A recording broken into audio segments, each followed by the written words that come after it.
5 things I would do differently when building my A-frame house. First of all, the wooden door. What I would do, I would totally do away with the wooden door. Yes, it's luxurious. Yes, it's mahogany. Yes, it's GST. But the cost of maintaining wood is like, it's too much work for me, especially if you're not staying there. Like, for example, remember my wood, first of all, it wasn't dry enough, so I had to, so it worked. The correctional measures were too much, plus the sun exposure, it's not fitting properly. Dealing with wood,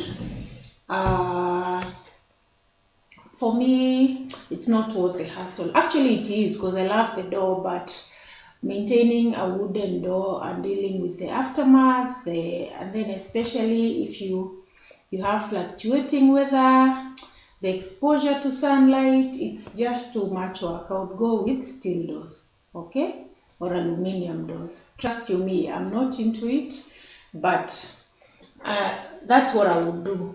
As much as I wanted a natural feel, it's coming at such a high cost, okay? So secondly, but I'll still stick to bifold doors. And bifold doors, while doing with wood, it's really, really complicated. If you want to see the challenges that I went through when doing my wooden door, kindly look at the link below. You want a lot of light, but again, there is some bit of functionality. So if you have windows on 2 sides of the kitchen, then, because an A-frame house is a bit tiny, it's a tiny house, space for your shelves, your overhead cabinet, it's going to be a headache. So I don't have enough storage as we speak, because I prioritized windows over storage. So I think I'll just do away with one window and stick to and get enough storage, okay? The third thing that I would definitely change, totally do away with wood, is the issue of termite control. Termite control, too much risk, of course. So for me and the workmanship, the thing with light gauge steel is, of course, it's lightweight, it's clean, it's easy, it can be assembled in one day. As much as it comes at a much higher cost than the wood, in a way, like assuming you're doing wooden trusses, give it like a week. For the light gauge steel trusses, within a day you can have your stuff and then you can assemble them on site. So there's that. Something else is the loft, okay? The first floor. So I personally right now, I do not have like a shower, I do not have a toilet on the attic.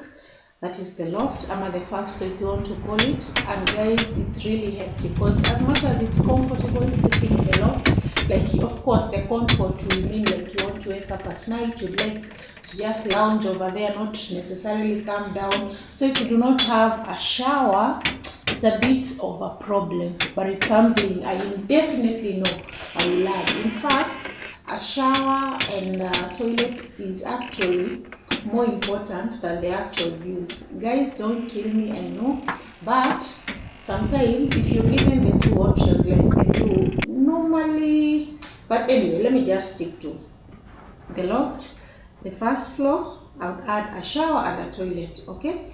And then for the kitchen cabinets, again, if you've noticed, I used concrete. I did the walls and then I plastered.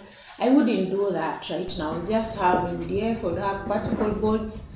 That's the type of kitchen I would do. They are cleaner, they are crisper. Like concrete work requires a lot of supervision to get it right, okay, from the corners. So as much as me, I did it with reasons, because I wanted to do some moldings with my hand.